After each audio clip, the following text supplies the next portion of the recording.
All right, it's game time. This is Common Sense Bets, and I am J.K. Wilson, and today I'm here to bring you the USFL rankings prior to the game tomorrow. The game tomorrow, which will be the inaugural game for this new league, the Spring League, happens at 7:30 p.m. tomorrow night, and it's going to be taking place in Birmingham, Alabama. Let's look at the game tomorrow, which is going to take place at 7:30. It will be available on Fox TV. It will be available on NBC as well as Peacock if you're going to stream it. However, if you're in the area, you can buy tickets for adults for $10 per adult.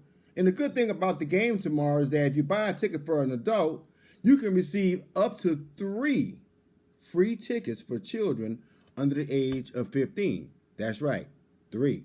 That's pretty good. Pretty good deal in today's time. Market's pretty bad.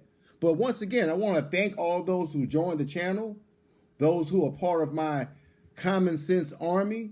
Appreciate you coming out today and logging in. If you find the content that I put forward to your favor and to your liking, please just look down below, hit that like button, hit that subscribe button, as we are on our journey to 1,000 subscribers. I know that's only a little bit for some of these other channels, but we're a small channel, and I am brand new.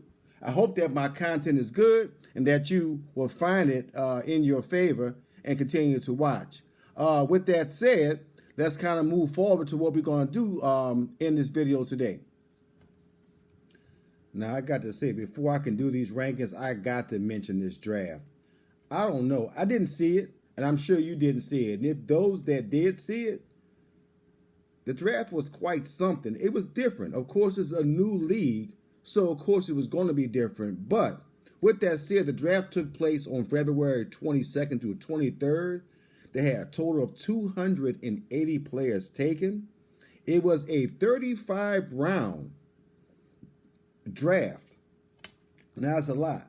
But what makes it even more unique is that it was 35 rounds, but it was done by position. Yes, a positional draft.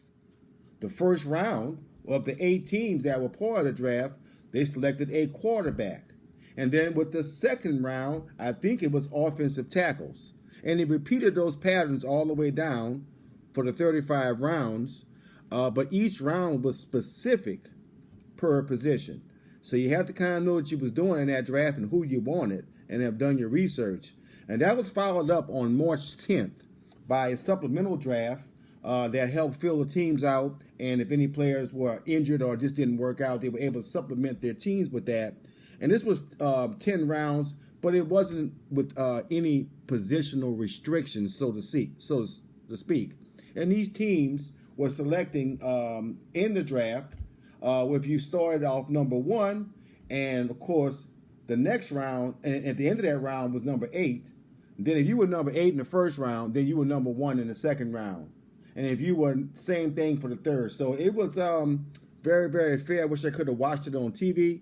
But nonetheless, the draft was over with, and now it's time for the Common Sense rankings for the USFL.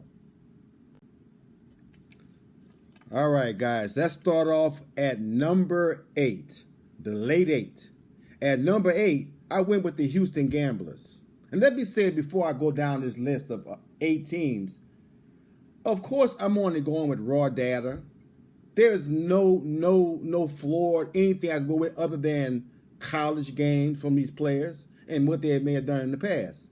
And remember, these are players who didn't make it to the NFL and are trying to earn their way up, showcase their skills in this league. I would hope this becomes the NFL's developmental league, but I'm sure there'll be a lot of NFL scouts watching. But nonetheless, number 8, the Houston Gamblers. Now, the Houston Gamblers drafted former Northwestern quarterback Clayton Thorson with the 5th overall pick. Don't know much about him, but I'm sure some of these names that I'm going to mention that were drafted by these teams, some of you guys may find familiar. I have a few of them myself. However, they got him with the 5th overall pick. And then they went ahead and got their running backs. They took a Dalen Dawkins out of Colorado State. and a Mark Thompson out of Florida, and a Devois Whaley out of Arkansas. So they have a little bit of depth, even though they're unknown qualities. They were able to get 3 good running backs.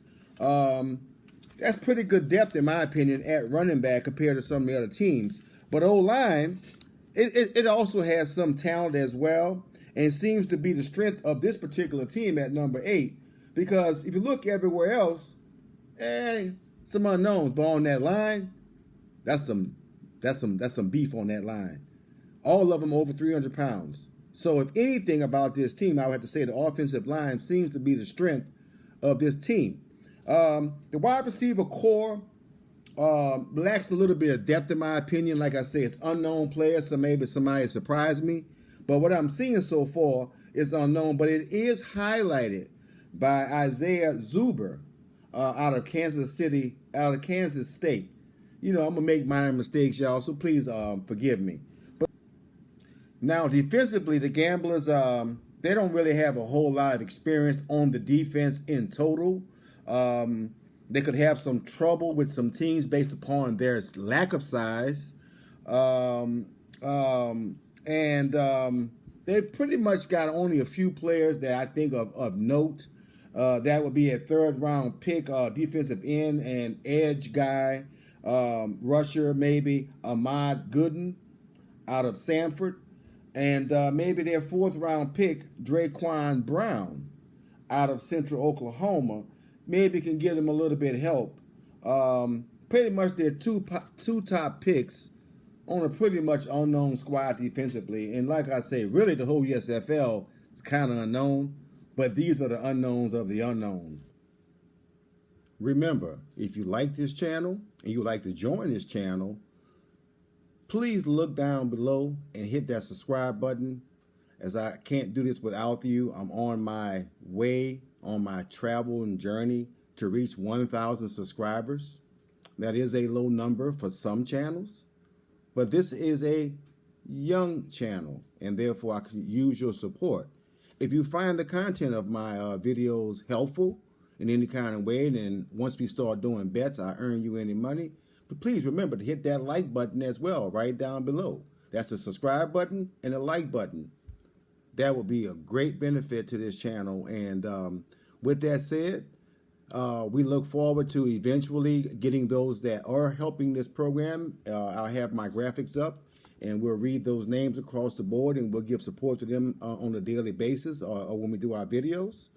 But with that said, it's time for the rankings. All right, then. At number 7, we're going to go with the Michigan Panthers. It's pretty much hard to say that they are the 7th team. They could easily be number 6. And I'm sure some rankings may have them at that. But for me, it's number 7. And here's why. They drafted a pretty decent quarterback from Michigan, quarterback Shea Patterson, number 1 overall in the draft. That might be their highlight of the draft. We'll see how he turns out. He did pretty good in college. We see how he works with this team. But then they took former Memphis and Denver quarterback as well, Paxton Lynch, in the 12th round. So they got a little bit back up there, a little bit of experience, a little bit of NFL experience there. But we all know Paxton wasn't lighting up on fire in the NFL. But we'll see how he does here in the USFL. And basically, to me, other than that, Stevie Scott, the 3rd at running back out of Indiana, that was a pretty strong pick in the 27th round. Then they proceeded to get drafting former wide receiver, former Ole Miss wide receiver, Quincy. Now, y'all help me out with this one. And excuse me, Quincy, if you're listening to this, which I hope you are. Quincy Adebayojo. I think I got it right. And that's the former University of Kentucky wide receiver, as well as former Oklahoma wide receiver, Jeff Bichette. And these came in the 13th and 15th rounds, respectively. So, I mean, a little talent on offense. Now, where it gets a little shady is defense. Defense lacks talent on the line, on the D-line. Okay, they lack talent in the secondary. They have players, they have bodies, but they lack talent overall, like some of the other teams, as we'll see. Um, and the linebacker core to me shows a little bit of potential. You can look at the roster, pretty solid players, college-wise. We see how they gel together. But all in all, I think the defense hurts this team overall with a shaky offense. Okay, guys, number 6, New Jersey Generals. The New Jersey Generals took Tarleton State quarterback Ben Holmes with the 4th overall pick, and then they also took DeAndre Johnson from Texas Southern, HBCU, with the overall 12th pick to back him up or maybe even start. He does lack a little experience, but I love my HBCU players. I think they deserve every chance they can get. They went ahead and at running back and got Mike Weber. Okay, Mike Weber is out of Ohio State. Seeing some big games, should be a pretty good runner for them. Then they went strong on taking wide receiver Cavante Turpin out of TCU, those Horned Frogs over there. And that gives them, he gives them pretty solid depth at wide receiver, helps out a pretty, young, experienced receiver core, pretty much the only focal point there. Offensive line looks inexperienced to me at this point, and a little bit smaller, so looks like our quarterback may get a little heat as well, and then hopefully their running backs will be able to find some daylight, maybe. Defense is the same as the offensive line. Their lack of live experience. When I mean by experience, I mean by even in college, some of these guys didn't get a lot of playing time. So, basically right now, this is going to be the highlight of their career. So, they lack experience across the D-line and also at the linebacker core. So, we won't get into details about players. The secondary kind of helps a little bit here. It is kind of an average secondary, but it could have some trouble as well due to speed.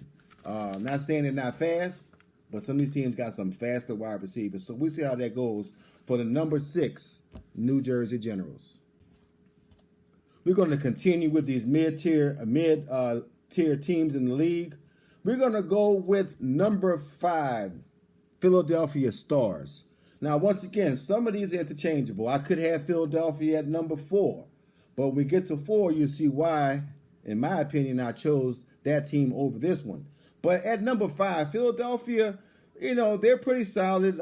Team starting to, shape up team-wise here. They got quarterback Ryan Scott out of Occidental College. Don't know much about him. And they also got 2 strong running backs to help him out. That's Darnell Holland out of Kennesaw State in the 27th round, and Matt Colburn III out of Wake Forest with the 28th round. So they added wide receivers Brennan Eagles out of Texas and DeAndre Overton out of Clemson. So, I'm sure these players have seen some playing time at that level on these schools. So that should help Philadelphia out a lot there.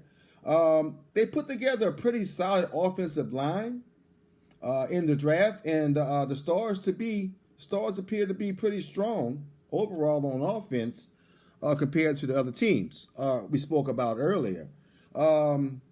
Defensive-wise, though, it could be better, but it does show a lot of potential on the defense. If you look at the roster, got Gus Cumberland. Let me say that again. Gus Cumberlander. What a name, right? Cumberlander. Cool name, dude. Hope you're watching my video as well. But Gus Cumberlander anchors a strong defensive line, while James Crawford out of Illinois completes a solid linebacker core. So, with the dependable secondary, and they do have one, the Stars, to me, are a decent team on both sides of the ball. And we'll see how they do. Like I said, they could be number 4.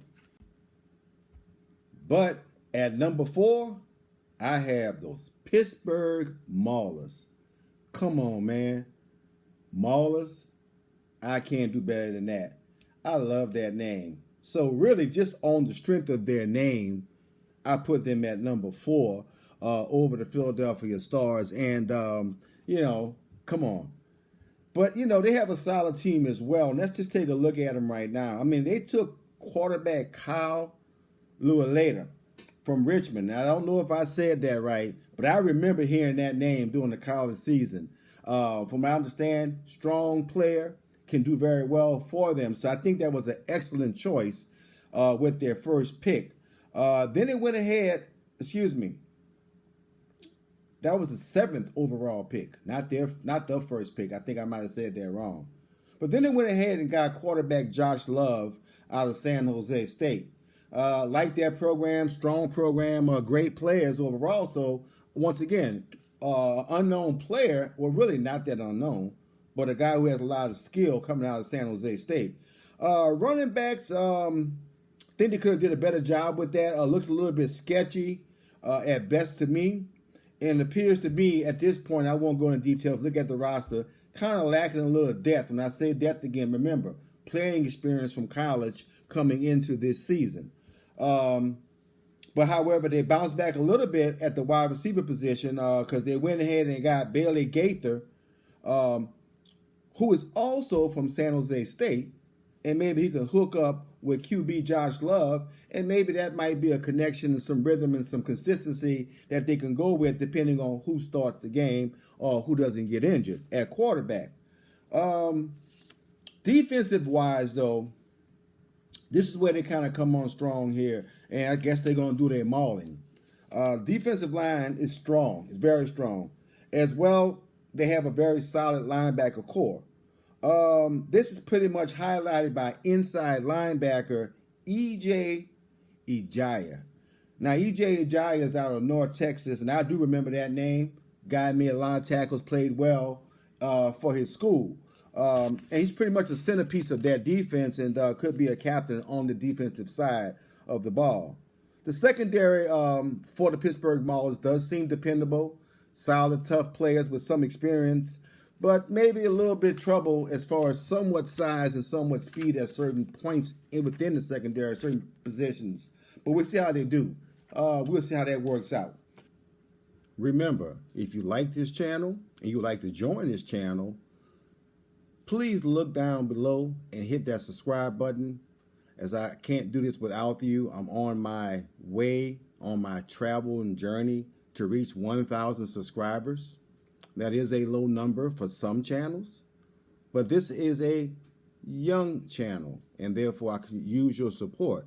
If you find the content of my videos helpful in any kind of way, then once we start doing bets, I earn you any money.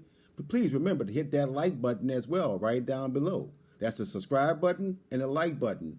All right, let's continue on. This, at this point of the rankings, is a different tier in my opinion.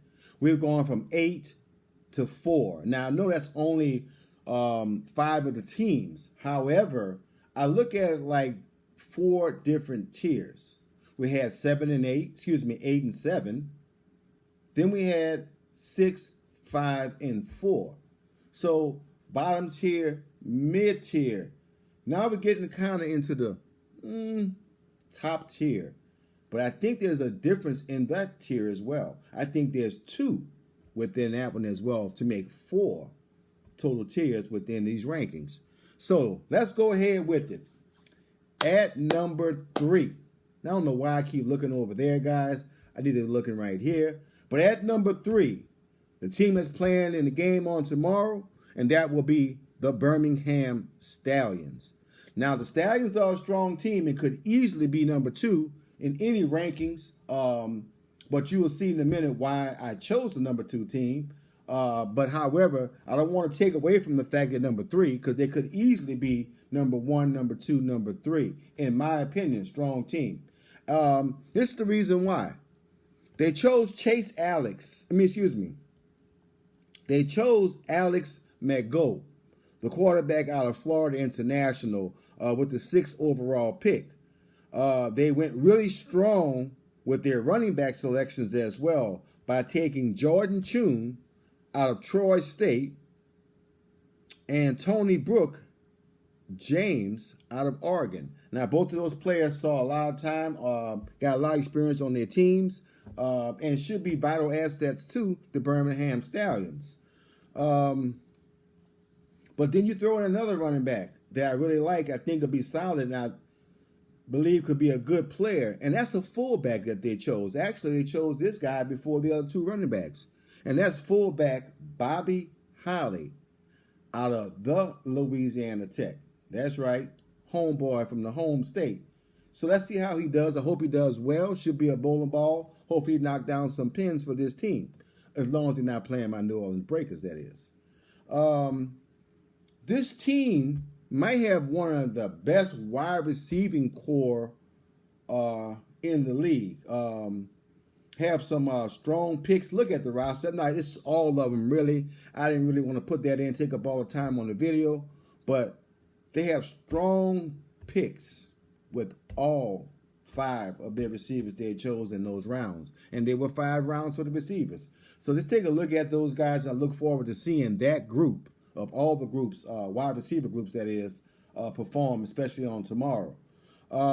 Let's go over to the defensive side.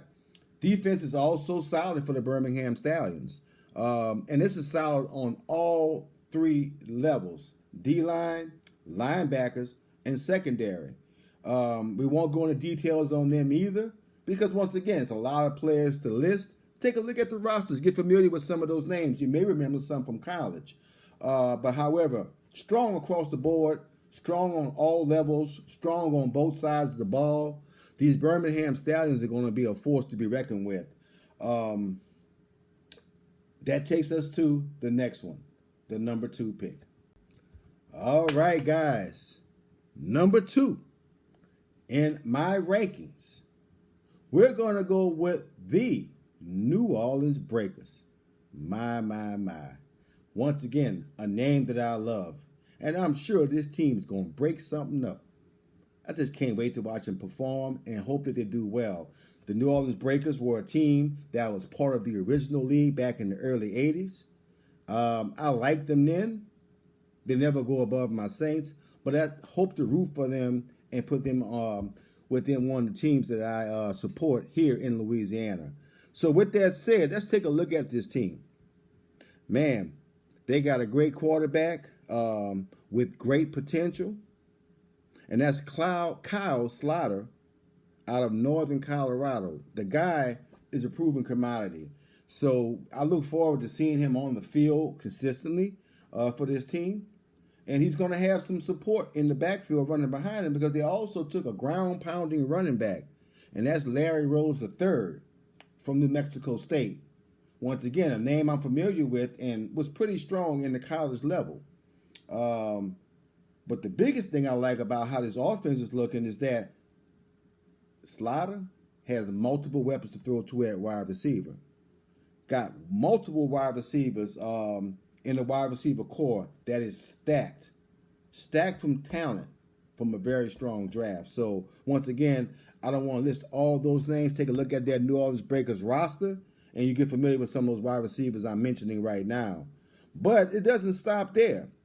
With the combination of players on the offensive side, this offense has the potential. And I'm going to say it out. It's not because they're my team, but looking at the roster, honestly, though, they have the potential to be one of the best offenses in the league this year. Hopefully they compete well and looks good as it looks now, and they show that on the field. But could be one of the strongest offenses around.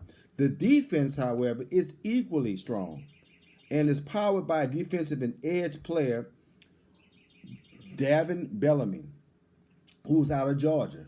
And you know Georgia has some strong players coming out that program.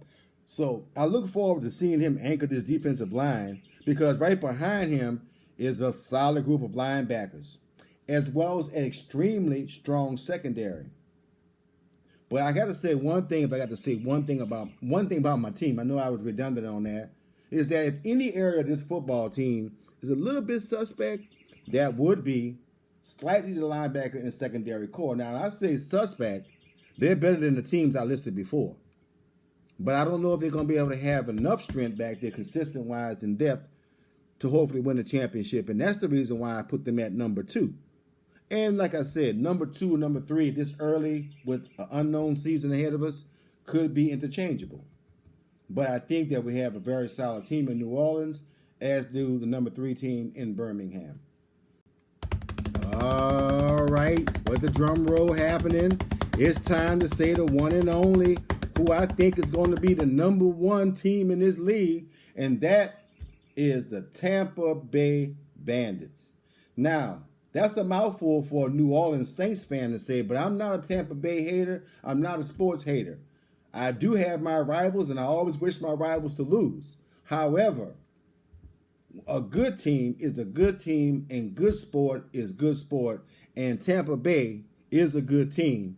It's going to probably play some good sport on the field. I mean, let's just take a look at it. Wow. They have the number 2 overall pick, Jordan Thomas, out of Mississippi, who can clearly sling that ball. The boy is a quarterback. He's been proven. He has potential. He can definitely get it done for them at quarterback. At running back, B.J. Emmons from Florida Atlantic University. They got a little tag team going on because they also got running back Jawan Washington out of San Diego State. And you know those boys at San Diego State can run the ball. If anything, they're going to run the ball. So they're pretty strong with those first 3 right there. But then you want to go to the wide receiver core. And they got some good experience. I mean, real experience. Because they went ahead and drafted Eli Rogers from Louisville. And I ain't going to lie. At the 13th pick, that's a steal. Don't know how he got there and why he, didn't get taken by teams ahead of him, but Tampa Bay got a steal right there. Now, the next part of the offensive is like it's the killer. These guys are great, but that O-line, those dogs, those hogs, man, those guys are huge, and maybe hands down could be the best offensive line out the whole league. We're able to take a look at it and see on the field, but on paper, it looks to be the best offensive line. Defensively speaking, the Tampa Bay Bands are also solid. They have a lot of major upside at all levels, all 3 levels. D-line, possibly also being the best in the league, along with the offensive line. So, I mean, they're solid in the trenches. Don't know what my breakers are going to do trying to get around those guys. I mean, I can go on, but look at the roster. These factors are clear. This is why the Bandits really are favored to hands down win the league and be the best team. Now, everything happens on the field, and we'll see how it goes. But in the 2 divisions they have, I know one thing, it's going to be tough for my New Orleans Breakers because Tampa Bay and Birmingham are in our division. We could clearly see the number 1, number 2, and number 3 ranked teams compete against each other for that division title. So I look forward to seeing what's going on. And remember, guys, if you like the content of my video, please look down below. Hit that subscribe button. As I am a young channel, I'm on my way to 1,000 viewers. I will be providing content that I hope that you find helpful. We will start providing bets along with some of our games, which will be tomorrow. Our first game that we're going to preview will be the New Jersey Generals versus the Birmingham Stallions. And we'll give you our odds and our picks on that game in our next video. Until then, this is J.K. Wilson with Common Sense Bets. Peace out.